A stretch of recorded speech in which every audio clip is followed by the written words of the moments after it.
Bonsoir, donc la petite vidéo sur la lecture qu'il fallait deviner. Alors j'avais déjà fait ce genre de vidéo il n'y a pas si longtemps que ça sur 6 mesures à faire. Là j'ai voulu en faire une autre comme ça pour m'amuser. Bon, et puis permet pareil pour aussi faire participer les personnes, des personnes qui regardent mes vidéos.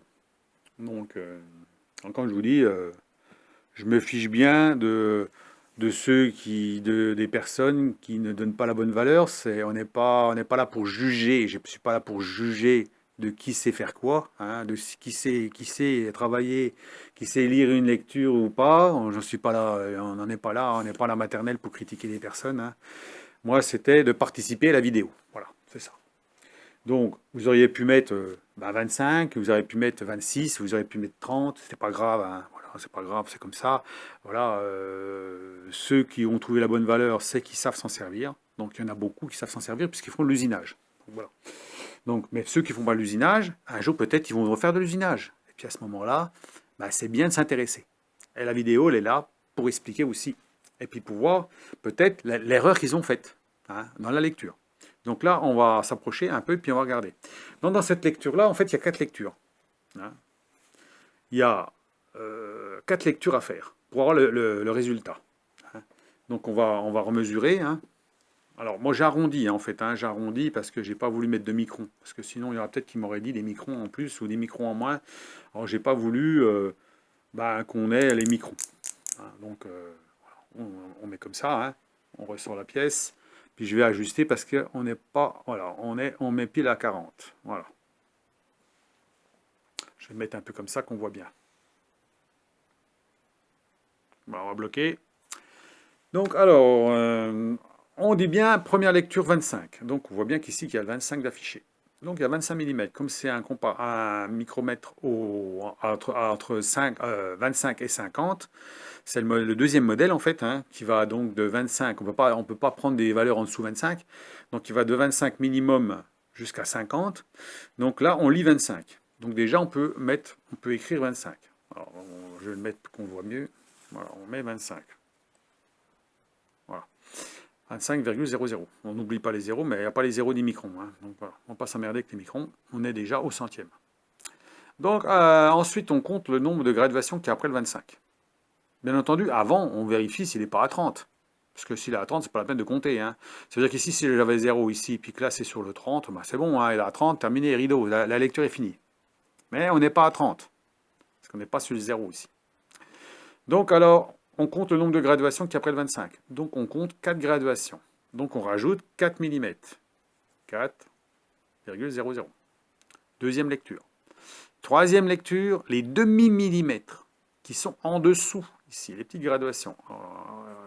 Mise au point, voilà, on les voit ici. Et on voit bien qu'il y en a un là, un demi-millimètre. Donc on rajoute 0,50. C'est pas fini, il faut regarder le tambour. Maintenant, le tambour, il indique quoi? 40. C'est des centièmes. Et 40 centièmes, ça fait 0,40. Donc on rajoute 0,40. Voilà. Donc, quand on fait le total, 5 et 4, 9, si je sais compter, donc à 0, 0, 0, hein, plus, 0, 0, 0, 0, 5 et 4, 9, 5 et 4, 9, et 2. Bon, l'addition est faite, il n'y a pas besoin de calculatrice, 29,90 mm. Donc c'est assez simple, mais c'est toujours chiant de lire sur un micromètre comme ça. C'est sûr que le digital, c'est tout de suite indiqué, hein. On n'a pas à se casser la tête, hein. Et surtout au niveau de la visibilité des petites graduations, hein, des aliments et tout ça, hein. Donc il faut bien qu'on voit comme il faut, hein. Des fois il faut une loupe pour voir, parce que voilà, on ne voit pas trop bien, hein, surtout quand on sert ce matériel-là. Mais ce matériel-là est moins cher qu'un digital en mini tutoriaux, bien sûr, hein. Bien sûr que là, c'est plus tout à fait le même prix, hein. Alors, on peut mesurer avec Piacoulis Mini Toyo que j'ai. Alors, je donne la marque, hein, parce que j'ai ça, mais ça aurait pu être autre chose, c'était pareil, hein. Bon. J'aurais un Facom, ce serait un Facom, ce serait, je sais pas moi, une autre marque. Il y en a plein d'autres marques, mais bon, je les connais pas trop bien, hein, les autres marques. Il y a sûrement des bonnes marques. Mais bon, celle-ci est connue forcément, donc c'est plus facile de citer celle-là. Mais bon, je fais pas. Je fais pas spécialement de la pub pour la marque, ni pour le vendeur qui m'a vendu le pied à coulisses, hein. Ni le micromètre, c'est le même, hein. C'est le même vendeur. Donc là, ce pied à coulisses, quand on le manipule, il ne s'allume pas. Pas comme ceux bon marché, souvent, il s'allume. Celui-là, non. Il faut le mettre en route. À partir que vous le mettez en route, il est forcément à zéro. Ça veut dire qu'il est déjà...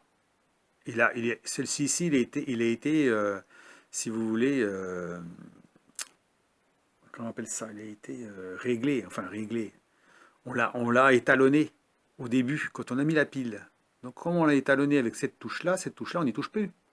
Elle est étalonnée d'office à zéro. Donc en fait, dès que vous appuyez sur la mise en route, il est déjà étalonné en fait. C'est pas comme un autre vous achetez, si vous mettez par exemple ici, je le mets là, je mets à zéro par exemple, touc, il est à zéro, je reviens, je ne suis pas à zéro, donc là si je laisse ouvert comme ça, je prends une mesure, je ne vais pas être bon, on est d'accord. Donc, celui-ci, à partir du moment que vous l'avez éteint, vous le rallumez. Alors, faut quand même, c'est pareil, les boutons sont plus durs qu'un pas cher, justement pour pas qu'on l'éteint facilement, qu'on l'allume facilement. Donc, il faut quand même appuyer comme il faut. Et là, à ce moment-là, il se remet à zéro directement. Donc, vous êtes sûr qu'il est à zéro, même dans n'importe quelle position.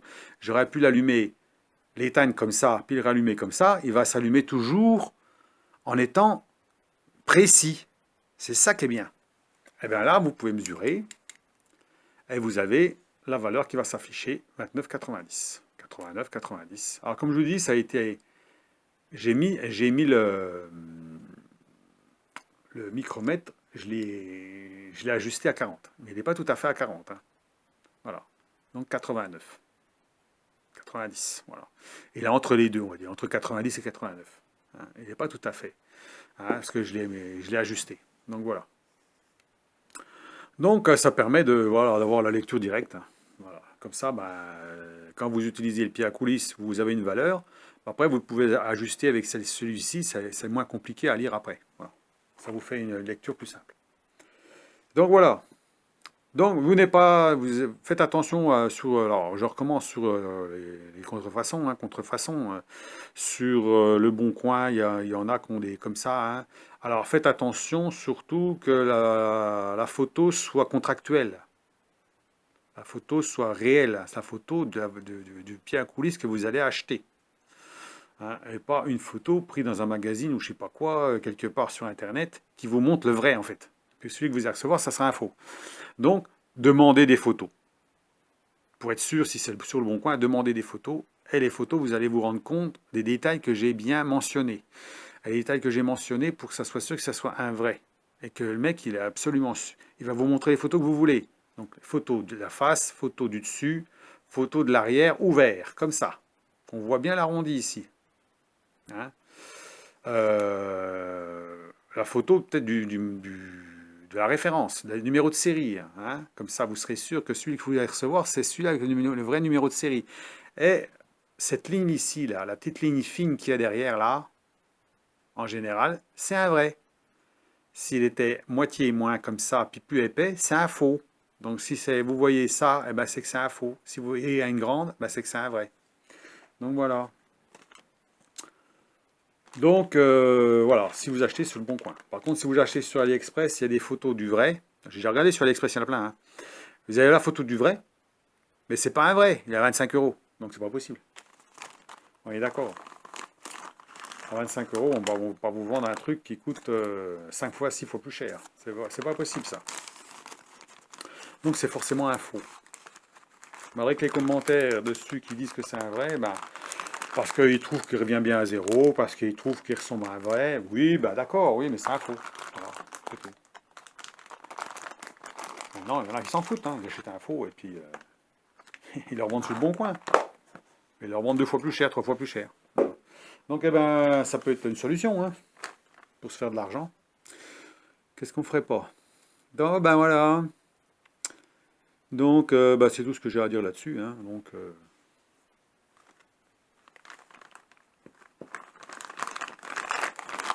Les valeurs sont donc... Alors, je remercie les personnes qui ont participé à ma vidéo. Hein. Il n'y a pas beaucoup. Pas beaucoup de personnes qui ont participé. C'est bien dommage. Hein. Je vous dis, c'était pas là pour... Ceux qui sont pas sûrs, ils pouvaient donner une valeur. Ça fait rien. Hein.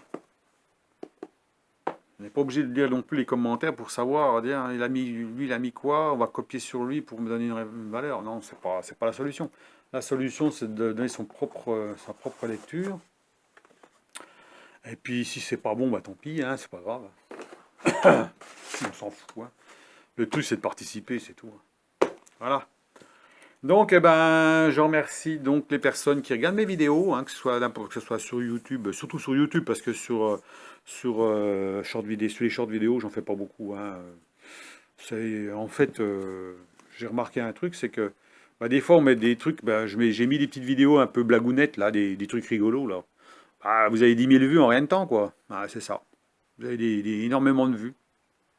Ben, vous avez énormément de pouces vers le bas, forcément, puisque c'est des personnes ben, qui sont, voilà, que ça les intéresse pas quelque part. Voilà, et ils voient la vidéo, puis ils mettent un pouce vers le bas direct. Donc en fait, c'est ça en fait. Hein. Les short vidéos, c'est nul. Ah, c'est nul quelque part. Après, il faut que ça soit rigolo. Que ce soit vraiment rigolo, quoi. À la limite, c'est ça. Bon, moi, c'était pas vraiment rigolo, quoi. Ouais. Certains vont le trouver marrant, puis d'autres trouveront pas marrant. Bon, moi, c'était marrant pour moi, quoi. Voilà. Donc, eh ben, cette petite vidéo rapide qui nous a donc un petit peu éclairé sur les vernis.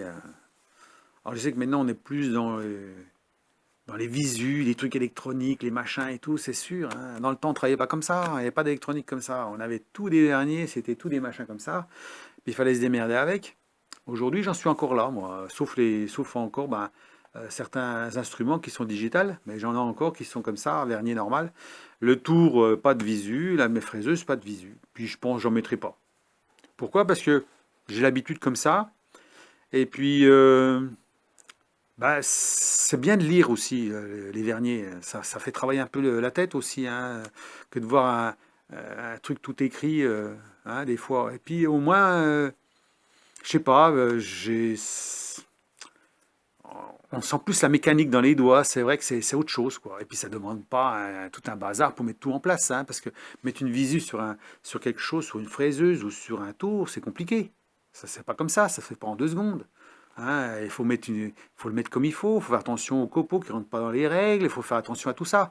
Donc, l'alignement il doit être parfait, parce que sinon, bah, si c'est pas parfait, bah, vous risquez pas d'être précis. Il faut que le matériel que vous achetiez, bah, il soit de qualité. Parce que si vous achetez des trucs à 60 balles, bah, à mon avis, ça va pas durer longtemps. Hein, ça va être du matériel de merde, ou du matériel chinois, c'est pareil, ça va pas être juste. Ou le truc va tomber en panne, et puis vous aurez mis 60 euros dans la poubelle. Donc voilà, donc il faut quand même du matériel de qualité. Alors j'ai regardé la vidéo de Guy Popeye, parce que je regarde ses vidéos aussi. Hein. Il en a installé sur son tour, sur sa fraiseuse, non, sur son tour. Sur son tour, eh ben, il en est très content, forcément. Hein. Mais c'est tout un bazar pour mettre ça, pour mettre ça dessus. Hein. Voilà. Il a mis du matériel de qualité. C'est bien installé, il a mis du matériel de qualité. Parce qu'il aime bien être au micron. Voilà. Et lui, ce qu'il veut, c'est avoir 3 zéros derrière la virgule. Voilà, c'est ça qu'il veut. Donc, bah, ça ne sera jamais précis comme ça, hein. Même avec une visu, il ne faut pas rêver. Hein. Parce que de toute façon, il y aura toujours de la flexion quelque part, il y aura toujours quelque chose qui va faire que vous serez pas au micron. Voilà. Donc, ça a beau être affiché au micron, ça sera jamais au micron. Ça sera peut-être au centième. D'abord, il dit d'ailleurs que c'est à plus ou moins un centième. Il l'avoue quand même. Donc, forcément, hein, c'est que même avec une visu qui est au micron, on n'est pas au micron. Voilà, c'est tout. C'est ce que je veux dire. À moins d'avoir un tour très très lourd, très très costaud, sans jeu, rien du tout, avec ça monté dessus de très bonne qualité, du matériel très très très fiable, je veux dire, du très bon matos, on pourrait peut-être s'y fier. Mais sinon, du matériel comme on a, on peut pas. Hein. C'est pas possible. Donc voilà, sur les visus, hein, pour en parler. Moi, il y a des chances que j'en mette jamais. Hein, des chances. Parce que rajouter, si on veut du bon matos, il faut rajouter quand même une bonne petite somme là derrière. Encore, on n'en finit plus. Hein. Donc après, bon, surtout qu'on peut se débrouiller autrement. Donc après, voilà, si c'était pas possible de faire autrement. Maintenant, c'est vrai que vous avez un tour qui a beaucoup de jeux. Ça peut être bien. Parce que si vous avez vraiment beaucoup de jeux, ben, la valeur que vous allez voir, c'est le rattrapage de jeu va être fait. Donc vous aurez plus ce problème-là, avec les rattrapages de jeu, par exemple. Si vous revenez en arrière, l'affichage ne va pas revenir en arrière avant un moment. Parce qu'en fait, vous pouvez faire un demi-tour avant que ça bouge. Donc, parce que vous avez beaucoup de jeux dans les vis. Donc ça, moi je travaille toujours dans un sens où justement, quand on veut être précis, ben, on marche toujours dans le sens en opposition. Ça veut dire en opposition pour éviter de récupérer tout le jeu qui est derrière. Et ça, on se fait vite faire avoir avec ça. Surtout au début, quand on se sert d'une fraiseuse, alors là, sa fraiseuse, c'est une catastrophe. Le tour, ça va. Le tour, il n'y a pas de problème. Mais la fraiseuse, les rattrapages de jeu, il faut avoir l'habitude. Au début, on se plante. On a vite fait de se planter. Des fois, on se plante de quelques dixièmes. Ça, alors, après, on a l'habitude. Enfin, c'est plus pareil. Mais quand on n'a pas l'habitude, je crois que sur la fraiseuse, on se loupe. Alors que sur le tour, on se loupe pas. Moi, sur le tour, je me suis jamais loupé parce que je travaille toujours dans le même sens. Alors, c'est facile. On est toujours dans le sens de rattrapage de jeu, donc on n'a pas de problème. Alors que la fraiseuse, ben, on ne sait plus dans quel sens il faut tourner, un coup dans un sens, un coup dans l'autre. À la table, elle va comme ça, elle va comme ça, elle va comme ça, elle va comme ça. Des fois, on ne sait plus où on en est. Alors, c'est là qu'on fait des conneries. Donc, voilà. Donc, ben, dites-moi ce que vous pensez de tout ça, et puis de ces petits commentaires, de ces petits trucs, de ces petites vidéos que je fais. Bon, moi, c'est ça. Pour ceux qui savent, on n'apprend rien. Voilà, j'apprends pas à des personnes qui connaissent le métier, puis qui font ça régulièrement, même des amateurs éclairés qui font ça depuis longtemps. Voilà, moi c'est des pieds à coulisses, ça fait un moment que j'en utilise. Et des micromètres, j'en ai utilisé aussi déjà depuis un moment aussi. Mais je me suis déjà planté aussi dans les lectures. C'est vite fait de se louper. Voilà, on peut arriver à se louper parce qu'on voit pas bien, parce qu'on va vite. Donc on peut arriver à se tromper. Et ça, c'est avec l'habitude, ben, on se trompe plus. Voilà, c'est tout. Il faut en faire. Il faut faire régulièrement de ça. C'est pour ça qu'il faut faire beaucoup d'usinage. Quand vous faites de l'usinage régulièrement, ben, vous faites moins d'erreurs. Parce qu'automatiquement, ben, vous connaissez bien votre machine, vous connaissez bien vos instruments de mesure, vous prenez le temps de faire les choses comme il faut, par exemple, et puis vous apprenez en faisant. Il n'y a rien à faire.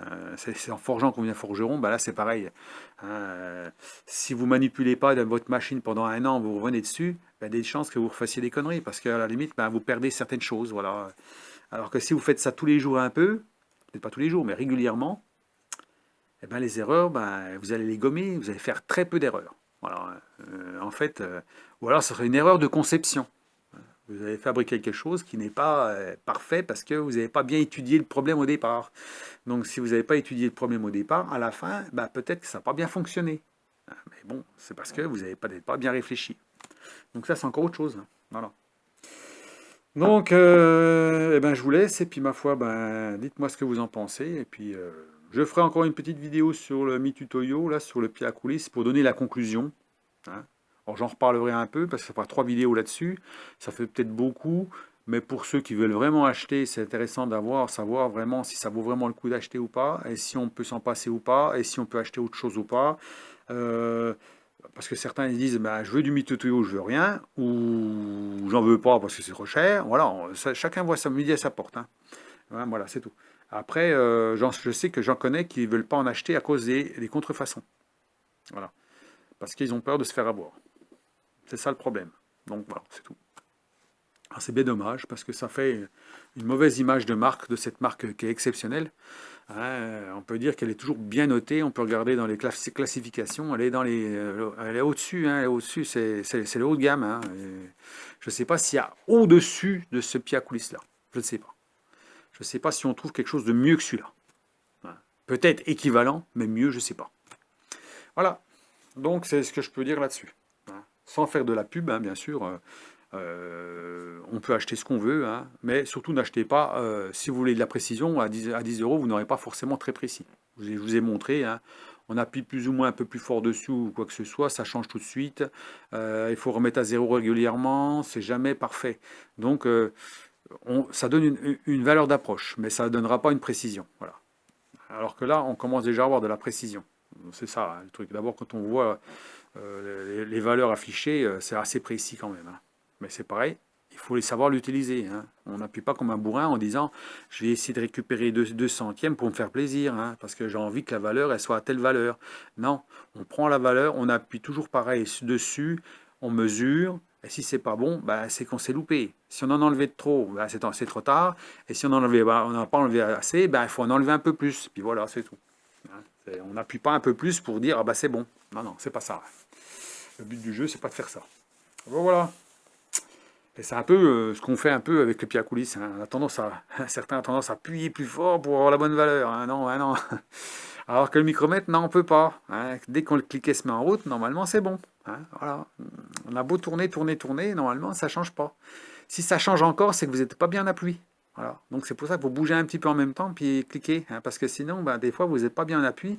Et puis, ben, le fait de faire ça plusieurs fois, ben, il se met comme il faut en place, puis vous avez une valeur qui change.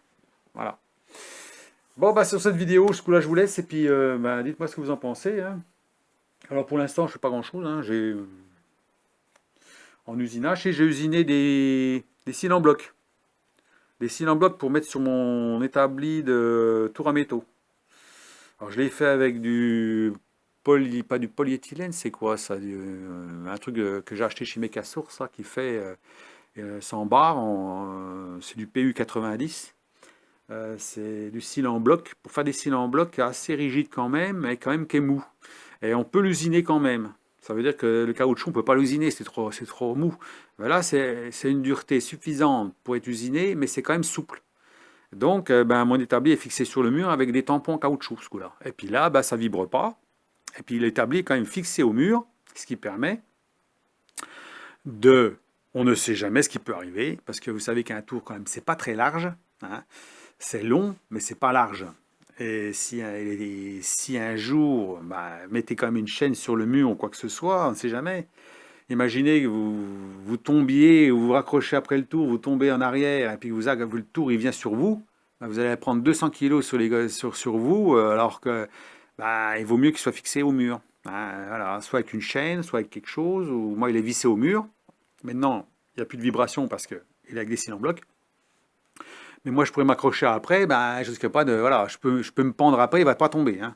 Donc voilà, donc pensez bien à ça, que votre tour, s'il est contre un mur, si vous ne voulez pas fixer au mur, ben, soit que vous le fixez au mur, ou soit mettez une chaîne de chaque côté, et fixez au mur avec un boulon, parce qu'on ne sait jamais ce qui peut arriver, hein.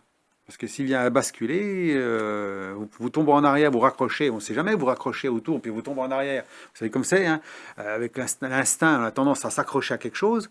Bah, c'est tout l'ensemble qui va vous tomber dessus, parce que moi, le mien, il n'est pas large, hein, il fait à peu près 50 cm. Hein. Bah, 50 cm, bah, ça tombe facilement, 50 cm. Hein. Hein, il ne faut pas le bouger de beaucoup pour qu'il tombe. Hein. Donc voilà. Donc, pour la bonne raison que j'ai remis les fixations. Voilà. Mais je voulais que les fixations, ça n'entraîne pas de vibration.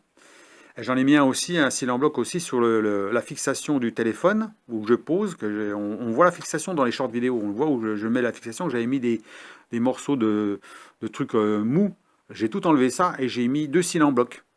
Donc un qui rentre dans le piton, et un autre par-dessus comme rondelle, ce qui fait que la partie du milieu qui fixe mon support de téléphone, ben, ne touche pas le mur, ni le piton du mur. Ça veut dire, en fait, il est sur caoutchouc. Voilà. Et donc là, bah, plus aucune vibration, là on est tranquille. Là. Voilà. J'aurais pu en mettre encore sous l'établi si je voulais, hein. Sous l'établi, je pouvais le faire. Hein. Mais bon, je vois pas la nécessité vu qu'il n'y a pas de vibration. Voilà. Donc c'est bon. Pour moi, c'est bon. Hein, surtout qu'il n'y a pas de système de stabilisateur d'image sur le téléphone. Hein. Donc on voit tout de suite que la moindre vibration, ça se voit tout de suite. Hein. On le voit, à peine, on le sent à peine dans le téléphone. Je sais même pas, c'est des grésillements légers. Il faudrait mettre l'oreille dessus puis sentir à peine. C'est infime. Et pourtant, on voit que l'image, elle fait ça. Parce que ça se répercute sur le long du bras, quoi. Donc voilà. Donc, eh ben, sur ces petites explications, je vous laisse et puis dites-moi ce que vous en pensez. Et puis voilà. Hein. Donc, je vous refais encore une vidéo sur voilà, pour le plaisir, on va dire, hein, sur le pied à coulisses. Ça sera pour le plaisir, hein, de faire une vidéo. Hein. Alors, pour en reparler un peu, parce que j'ai déjà fait de la vidéo, donc je vais la passer quand même, je ne vais pas l'effacer. Hein. Et puis, sur quoi d'autre aussi deux, trois bricoles, hein. Je l'ai dit, je crois que j'ai dû le dire sur les piges, ce que j'ai fait, tous les petits trucs que j'ai fait entre temps là, que je vais passer au fur et à mesure. Voilà, je passerai au fur et à mesure, hein. Donc voilà, hein, donc pour les vidéos pour l'instant. Voilà ce qu'il y a de prévu. Allez, à plus, au revoir.